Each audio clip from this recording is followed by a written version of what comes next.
We're so thrilled to be in the studio today with the president of Washington State University, Dr. Elson Floyd. What's really at the heart and mission of being a land-grant university? In 1862, then President Abraham Lincoln established the Morrill Act. And in that act, states were given federal dollars to establish a whole new category of institutions that were referred to as the land-grant universities. So for Washington State University, we are the state's only land-grant research universities.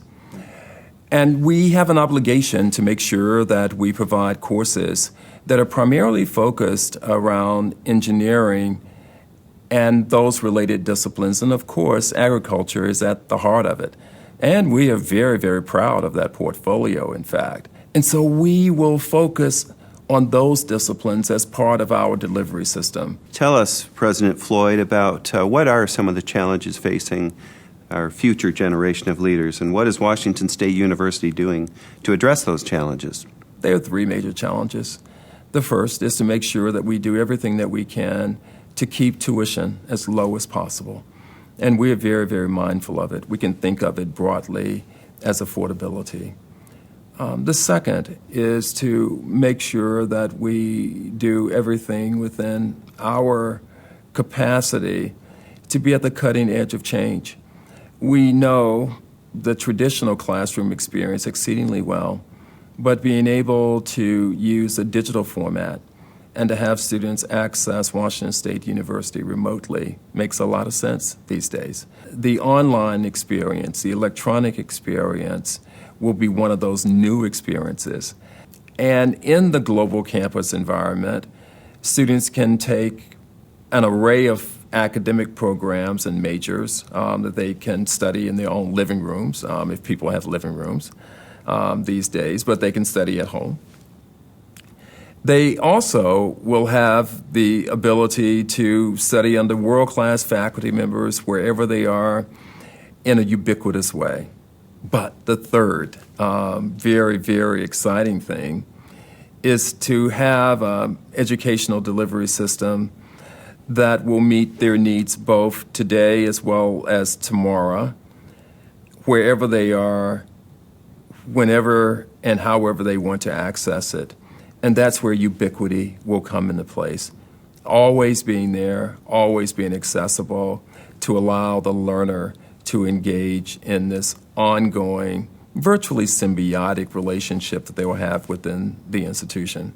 So if you want someone to experiment with student government in a global way or electronic way, you can do that. If you want to study under world-class faculty members, you'll be able to do that.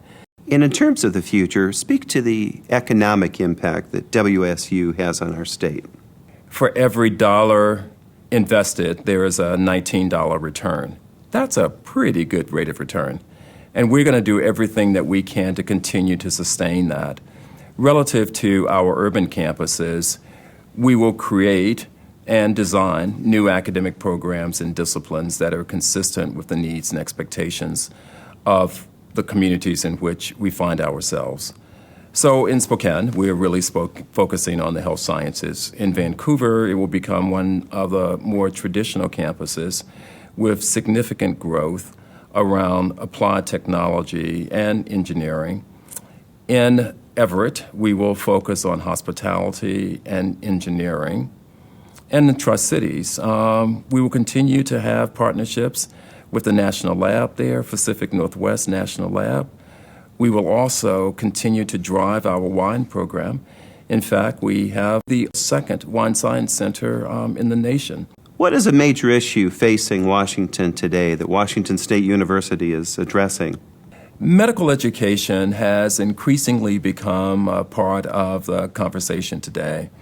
And I think it is the right conversation for us to be focused on. It's about access of medical services to individuals who live in portions of our state that they may not have the opportunity otherwise. So it's a huge challenge. And that challenge even extends to areas of King County and the more remote areas here. And we believe that as an institution, we have an obligation to provide that level of access of medical education. But rather than the traditional teaching hospital, as most of us are familiar, we will do what's referred to as a community-based hospital delivery system. And in that system, we will focus on using the existing hospitals within the communities in which we have. So the teaching and instruction that one would ordinarily find in a teaching hospital will be at the community hospitals. And that will be a sea change for our state. Thank you, Dr. Floyd. That was great, and the very best of continued success. Until next time, this has been the Publishers Series from Seattle Business Magazine.